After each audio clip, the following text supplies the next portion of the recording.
Olá, amigos do SAPNow. Meu nome é Eduardo Ebel, sócio da PwC, especialista em SAP. É um prazer estar aqui com vocês hoje. Estou com o Norberto Tomazini, sócio especialista em tecnologia da PwC. Hoje a gente vai conversar um pouco sobre a questão de implementações ágeis em projetos SAP S/4HANA. Então, como conduzir projetos S/4HANA com abordagem verdadeiramente ágil. É um tópico relevante porque a metodologia da SAP, o Activate, já traz a questão de uma abordagem híbrida ágil, né? Então, os conceitos estão lá, mas na prática a gente vê uma série de desafios para eu conseguir conduzir um projeto de RP de forma ágil. Quer seja porque eu tenho os termos e a nomenclatura ágil, então eu tenho um Product Owner, eu tenho um Sprint, mas na prática eu acabo vendo um escopo fixo, né? Em cada sprint como se fossem ondas, e eu acabo também vendo o Product Owner com papel de Key User. Então, obviamente, a questão de uma abordagem ágil ela é muito mais ampla, né? Norberto, eu queria que você compartilhasse um pouco dessa perspectiva, primeiro sobre o ponto de vista dos desafios e do que eu preciso para conseguir ter uma abordagem ágil num projeto de RP. Legal. Acho que o primeiro ponto que a gente nunca pode esquecer, né, quando a gente começa essa discussão do ágil, né, é que você precisa ter na empresa a vontade, né, a prontidão para isso. A gente precisa, o top management que a gente diz, né, precisa querer e para querer precisa saber, né, quais são os benefícios realmente de você ter uma abordagem ágil, né, e utilizar o SAP justamente para essa para essa agilidade, uma vez que ele precisa e ele tem condição tecnológica de fazer essa entrega, né? Então, acho que o primeiro ponto, a empresa, né, todo mundo me pergunta, o primeiro ponto é a prontidão. E se nós que estamos buscando levar a empresa a esse nível de agilidade utilizando essa tecnologia, temos que saber mostrar e criar os benefícios para que a empresa tome a decisão de utilizar o SAP. Faz todo sentido, né? Porque eu estou falando de vários atores, né? O primeiro ator aí é o próprio o parceiro de serviço suportando. O outro ator é a TI, né? E o sponsor da TI dentro da organização. Mas um outro representante super relevante é o negócio. Perfeito. Não adianta eu TI, o parceiro querer uma implantação ágil se o negócio não quer, né? Se a organização não quer. Então isso é super importante, essa coordenação.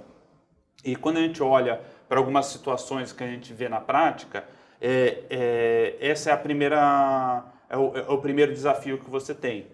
E o outro desafio, eu acho que ele está muito mais na prática, né? Porque quando eu olho para uma implantação S4, nada me impede de fazer essa implantação no mesmo molde que eu fazia lá atrás com o ECC. O ECC numa solução, numa mentalidade ainda on-premise, né, e monolítica, nada impede de eu seguir essa mesma questão no S4. Aí não tem jeito de eu fazer a implantação ágil. Agora, se eu olho para as melhores práticas de encapsulamento, o modelo muda, né? Então, dentro do S4 e dentro da metodologia SAP Activate, eu tenho um framework, né, com as 5 regras de ouro do SAP. E a primeira regra é justamente adotar as melhores práticas. Então, eu tenho que alavancar as melhores práticas da SAP, usar os best practices. Se eu consigo colocar os best practices, eu consigo trabalhar de uma forma modularizada e não monolítica. E aí, eu consigo avançar para a questão das melhorias e do backlog que eu tenho num modelo mais encapsulado, onde eu não estou fazendo o desenvolvimento direto no RP, mas estou trazendo para uma outra camada, que assemelha até com o conceito de DevOps, né? Isso, perfeito. E eu acho que esse é o grande ponto, né? Toda vez que a gente olha, qual que é a grande vantagem de você usar a metodologia ágil, né? De você usar esse conceito e você usar a tecnologia que te suporta isso, é a tua capacidade de testar. Né? Então hoje a gente vê, quando mais o mundo está incerto, né, e a gente vive esse momento de incerteza, você precisa testar novos serviços e produtos. Né?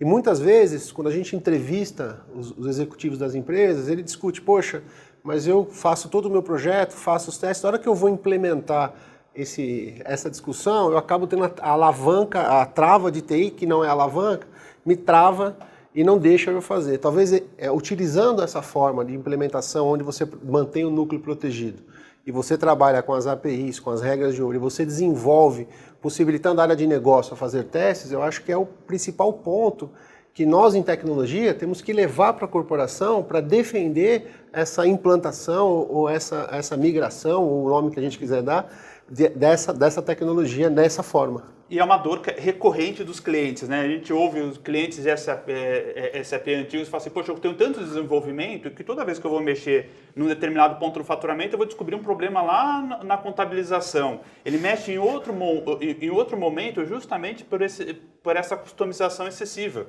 né? E que tem, obviamente, um histórico, mas que hoje a gente consegue tratar da forma adequada. A vantagem, esse ponto que você colocou, de você desenvolver produtos, desenvolver novas funcionalidades desacoplados, né, numa camada de SCP, por exemplo, utilizando de APIs nativas, mas se for o caso também posso criar minha API, né? Traz um benefício gigantesco para o negócio, né? Então, isso significa que durante o meu projeto, eu olho para um baseline inicial focado no SAP Best Practices, mostro esses processos, identifico as diferenças que eu tenho, trato num backlog de funcionalidades e aí sim consigo trabalhar com o conceito de sprint, partindo da premissa que a minha empresa, que a minha organização tem maturidade para olhar dessa forma, né? Perfeito, eu acho que esse talvez seja o ponto, porque muito a gente discute, não, a tecnologia ágil, não existe isso, né? Existe a possibilidade de uma arquitetura ágil, né? Mas quem executa a tecnologia são as pessoas. Então, Abel, você falou um ponto muito importante, que a gente vê também muitas pessoas, muitos clientes nossos discutindo a tecnologia de ponta, e quando você vê a parte da execução da tecnologia, ainda se discute fit gap. Ainda se discute uma série de coisas que até quem está ouvindo a gente aqui, se o seu fornecedor chegar lá discutindo, né, fit gap, dá uma olhada, porque às vezes também tem dificuldade do lado do fornecedor de ter pessoas que têm essa mente mais aberta para essa nova tecnologia, mas na forma de executar ela realmente para você colher os benefícios da agilidade. Porque se você usar a tecnologia com mindset que não suporte ela, provavelmente a gente vai fazer com que ela responda do jeito antigo. A gente acaba só fazendo uma migração, né, de tecnologia. E no final o que você falou, é muito mais a questão de mindset, de mentalidade, do que efetivamente de tecnologia, né? E aí por isso eu tenho um desafio cultural, né? A gente olha às vezes para grandes implantações globais e organizações globais que já têm a metodologia ágil difundida na empresa e a gente sabe da dificuldade que a gente tem culturalmente de aceitar isso, né? Então, ele passa, obviamente, pela questão do escopo e do time box, né? Quando eu estou falando metodologia ágil, eu não estou falando somente das funções do modo de pensar, mas eu estou falando que o meu escopo, na verdade, ele é variável. Eu tenho um time fixo, numa caixa de tempo fixa, e vou variando o escopo conforme a repriorização e o avanço das atividades. Como que a gente modela isso numa relação cliente-fornecedor, né? Como que o cliente consegue entender esse valor nesse novo conceito?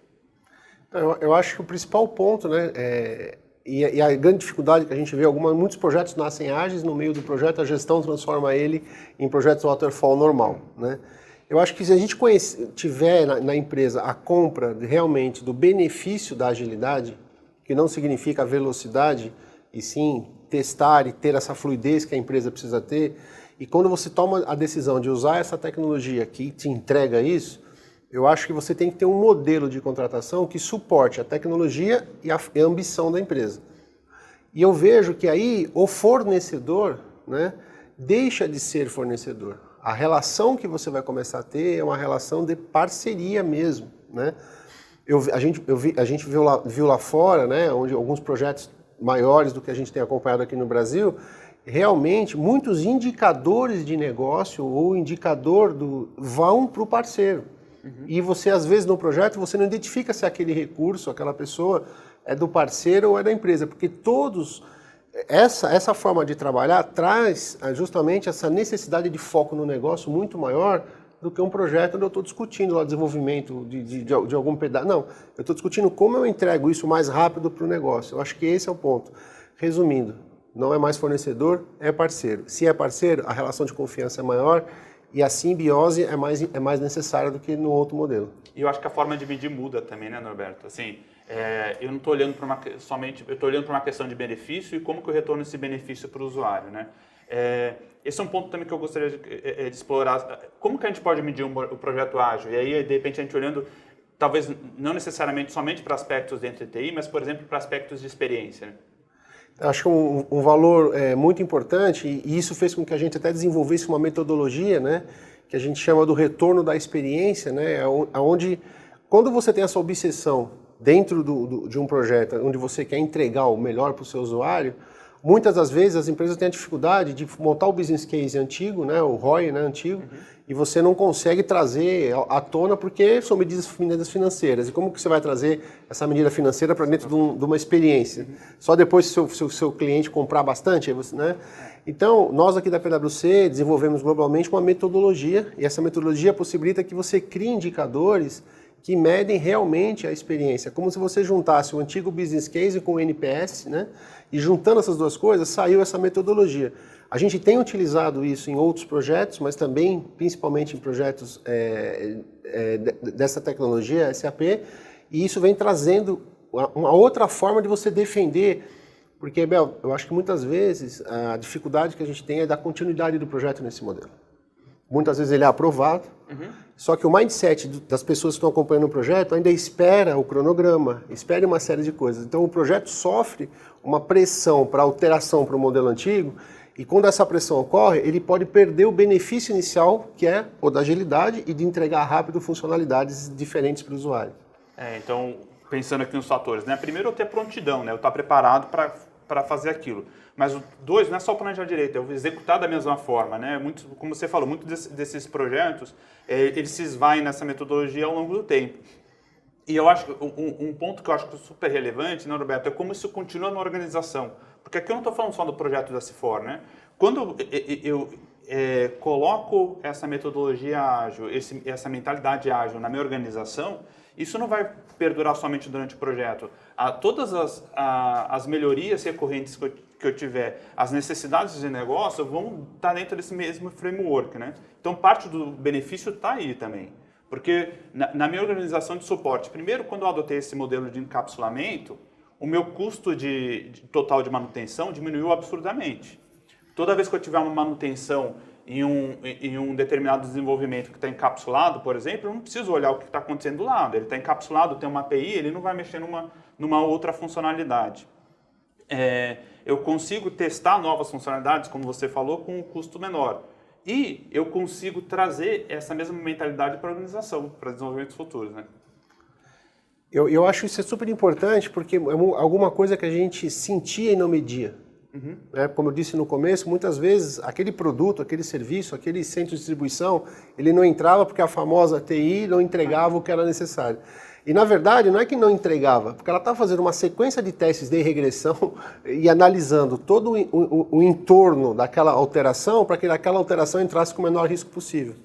E quando você consegue ter essa tecnologia, né, que a gente está discutindo aqui do S4, e a gente consegue ter isso, significa o quê? Quando você for fazer as suas novas funcionalidades, você não vai precisar ficar retestando tudo.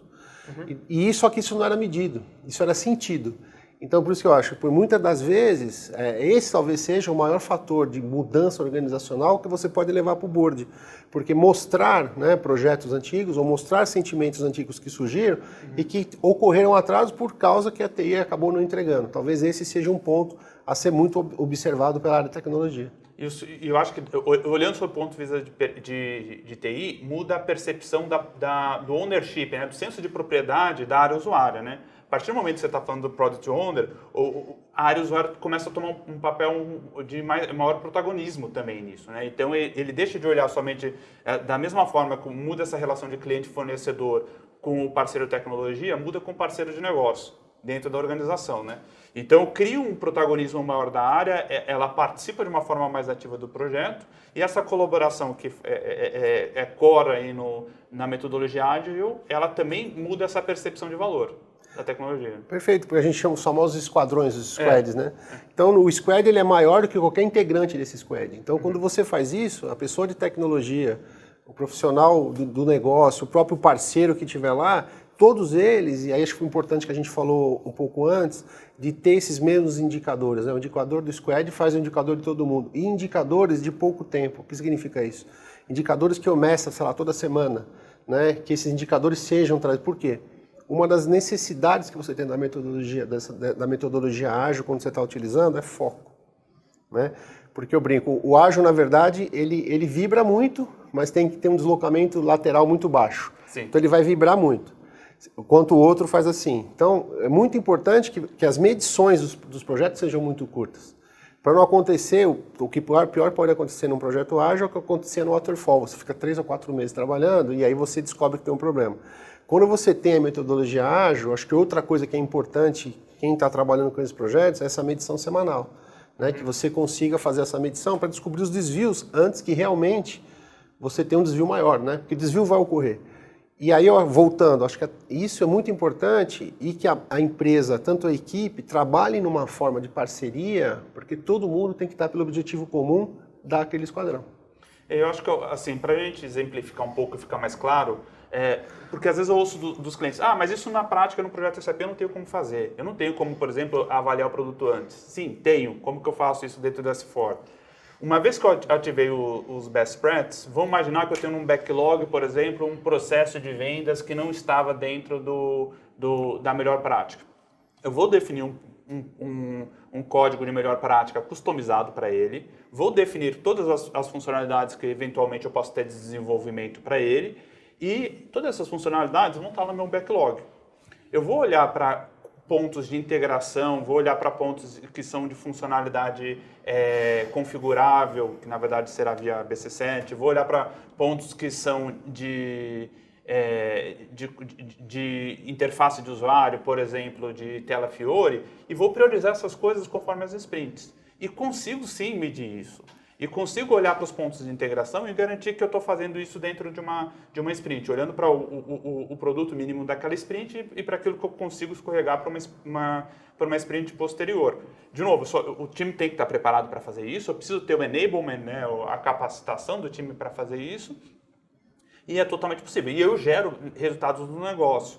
Inclusive, fazendo uma coisa que também, de novo, não necessariamente estamos tão acostumados no projeto S4, que é eu ter entradas em produção incrementais, ou seja, ao contrário do Agile híbrido, onde eu tenho as ondas rodando ao longo da minha fase de realização, eu consigo ter sim entregas em produção, tendo um mínimo produto entrando em produção e escalando a partir desse momento. Eu acho que isso é muito importante, Abel, porque você começa a pegar a maior intimidade dos usuários com esse seu produto, né? Então eu vejo que um tipo dessa tecnologia, isso que você está falando, a forma que foi desenvolvida, você consegue trazer o usuário para dentro, né, da situação, trabalhar com ele, e aí você consegue ter realmente esse esquadrão focado da mesma forma, porque todo mundo vai estar lá. A minha função não é implementar uma tecnologia, a minha função é botar um modelo de negócio mais rápido, né, testar mais rápido. E a tecnologia está lá, o quê? Realmente fazendo a função dela, que é suportar. E aí para quê? Para que a empresa tenha novos modelos de negócio e responda às demandas do mercado de forma mais rápida. E eu acho que isso de alguma forma, né, endereça, Roberto, a dificuldade que às vezes as empresas têm, e a TI tem, de encaixar o mundo SAP no mundo da TI bimodal. E o que a gente está falando aqui é que, na verdade, esses conceitos estão conversando, que o portfólio de produtos SAP ele é preparado para trabalhar com o conceito de TI bimodal e tem os conceitos de encapsulamento, de barramento, todos os conceitos são necessários para você ter uma esteira DevOps funcionando corretamente, né? Não, perfeito. E eu acho que isso é importante, voltando também à situação, porque isso permite o teste em produção, né? Que é aquela tanta discussão que a gente teria antes, né? Que é aquela produção lacrada, ninguém mexe. Por quê? Porque ela foi lacrada já na situação quando você não mexe mais no core, né? Então você está dando essa possibilidade da área de negócio fazer os testes com a TI ao lado, ajudando a dar o suporte tecnológico, justamente, e trazendo isso para dentro do dia a dia, né? E acho que isso é importante desse squad, que vai dar cada vez mais velocidade. Porque uma coisa que a gente não falou, Abel, eu acho que é importantíssimo, porque você vai conseguir realmente ter o que a gente chama do foco do business, daquelas pessoas conhecedoras de negócio, que às vezes são avessas à tecnologia, né, de saber quantas telas elas vão ter que passar, mas elas vão estar lá tomando as decisões e a tecnologia suportando aquilo de uma forma mais transparente, desde que a gente consiga iniciar e continuar com essa mesma visão do projeto. E passa por uma mudança de uma série de paradigmas, né? Então, eu não estou trabalhando mais na camada do RP, estou trabalhando em outras camadas, tenho o conceito de MVP, consigo fazer uma casca de tela, um mockup para mostrar para esse Product Owner, ele não vai ter que entrar na tecnologia, ele vai conseguir validar o produto de uma forma rápida. Passa por uma série de mudanças de paradigmas e que, de novo, a gente está totalmente preparado para fazer no mundo SAP.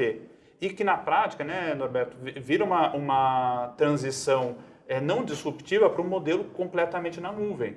Então, muito da percepção da questão da prontidão do S4 para a nuvem tem a ver com a adoção desses modelos. Se eu consigo trabalhar com esses modelos, inclusive numa eventual migração futura para um multi-tenant, eu consigo fazê-lo de uma forma não disruptiva. Meu sistema já está baseado em melhores práticas, já está tudo encapsulado, os desenvolvimentos já estão numa outra camada e eu consigo fazer uma migração para uma nuvem pública de uma forma muito não disruptiva. Perfeito. E eu acho que é isso, né? E você tem a capacidade de ter na nuvem, colher os benefícios da nuvem e ao mesmo tempo da segurança, da infraestrutura que ela vai te possibilitar e ao mesmo tempo ter a capacidade de ter essa parte ágil, né? De tomar decisão, de fazer testes em produção. Acho que isso é um benefício muito grande. E nesse contexto a gente encaixa até a questão do RPA, né? Onde eu consigo olhar para desenvolvimentos de automação que antigamente quem estava acostumado com o DCC trabalhava com um programa Z, fazendo call transaction, qualquer coisa assim, ele consegue trazer isso para uma outra camada, trabalha numa camada de automação de RPA, Intelligent RPA da SAP, por exemplo, e consigo colher esses mesmos resultados, que lá na frente, até para questões de testes, consigo colher da mesma forma. Perfeito. Eu acho que é muito importante isso, porque você vai trazendo, e é uma coisa que a gente sempre fala aqui, que essas atividades ou esses processos que são recorrentes com baixa inteligência, esses processos são candidatos à automação. Então, essa tecnologia também permite que você faça isso e você possa usar as pessoas no quê? Naquilo que interessa, na definição de novos processos e modelos de negócio, para que a empresa consiga responder às demandas de negócio. Então, é justamente esse é o ponto, né? Você conseguir automatizar aquelas tarefas que são corriqueiras, tarefas que são iguais a todo dia, para que essa pessoa possa trabalhar. Isso também faz parte do upskilling na pessoa. Que a gente pega esse nosso colaborador e faz com que ele consiga ter essa visão do todo e que ele consiga não ser mais o cara que sabe aquelas telinhas, né? Mas assim que ele entenda o processo de negócio. Acho que essa talvez seja a maior transformação, porque a gente que participou um pouco de projetos de implantação de SAP, as pessoas sabiam as telas, uma sequência, mas poucos conhecem o processo de negócio. Esse modelo convida a conhecer o processo de negócio para agir com ele nessa tecnologia. E esse mesmo upskilling prepara para a questão das tecnologias disruptivas, né? Aí eu deixo de olhar somente para aquela automação de produtividade tradicional e começo a entender outros aspectos que podem estar imbuídos aí no meio. Por exemplo, questão, poxa, consigo usar um mecanismo de machine learning para aprender algo com base nos dados históricos, consigo olhar para questões de realidade aumentada, IoT, etc. Consigo, o próprio upskilling habilita com que as pessoas e com que os parceiros de negócio levantem questões que não necessariamente são óbvias, né? Que são questões de fato disruptivas. Perfeito. É porque a gente sempre diz, né? Muitas vezes a pessoa que trabalha muito na transação no dia a dia, ela não tem tempo para parar e pensar. Então, se você conseguir trazer a tecnologia para suportar isso, né? E você passar por esse momento de transformação, usar as tecnologias emergentes ou essenciais, e aí você vai conseguir fazer justamente isso, com que as pessoas consigam trabalhar e analisar as coisas para melhorar os processos de negócio, que é o sonho de toda empresa, né? Conseguir executar a transformação e a melhoria ao mesmo tempo, né? Então você tem novos modelos de negócio e eficiência e eficácia conectada. E assim, a gente já viu várias vezes esse gráfico, né? Onde eu tenho um grande montante de esforço nas atividades transacionais e pouco no gerencial, na tomada de decisão, né? A questão aqui é esse shift, de fato, né? Na verdade, você está tirando o foco das questões transacionais que já estão pré-definidas na melhor prática e está focando no diferenciador para a sua indústria, para a sua empresa, né? Então, com certeza, esse é um ponto super relevante. É verdade. E eu acho que... E aí, No caso, nós aqui na PwC estamos focando muito nessa parte do upskilling porque acreditamos nisso e é importantíssimo. Mas cada vez mais a gente vê que muitas empresas estão preocupadas em preparar os seus colaboradores para essas tecnologias, né? E para serem tomadores de decisão utilizando dados, né? E aí eu entendo também que a SAP permite isso com essa tecnologia, né? Que você, uma vez fazendo essa implementação com esse modelo, com essa prontidão, mantendo o modelo ágil, trabalhando parceria, os squads, esses próprios esquadrões que participaram da implementação e que vão evoluir esse produto, né, eles também serão muito importantes na análise dos dados para tomada de decisão, para que a jornada de transformação também seja uma jornada de dados, onde você consegue conectar essas ferramentas analíticas para dar mais resposta ainda para o negócio. Perfeito. Eu acho que assim, a gente conseguiu cobrir todos os aspectos dessa questão de implantação ágil dentro do S4HANA, né, Norberto? Eu acho que, em primeiro, a questão que a gente falou dos pré-requisitos, entender como que a gente avalia a prontidão da empresa nisso, como isso não é uma iniciativa exclusiva de TI, mas, de uma forma geral, uma jornada onde o parceiro de tecnologia, a TI e o negócio, os três têm que estar preparados para isso. Todos os ganhos que estão relacionados, quer sejam direto em resultados de negócio, quer sejam resultado de experiência, quer sejam no longo prazo, né, na diminuição dos custos associados de TI, e também, por fim, como que todos os aspectos de inovação que permeiam isso, porque no final, com essa nova metodologia, trabalhando de uma forma verdadeiramente ágil, você desbloqueia entraves para você fazer a adoção de tecnologias disruptivas e tecnologias emergentes, né? Acho que conseguimos cobrir todos os tópicos. Sim. Queria agradecer, então, primeiro, Norberto, pela participação aqui, por todas as contribuições.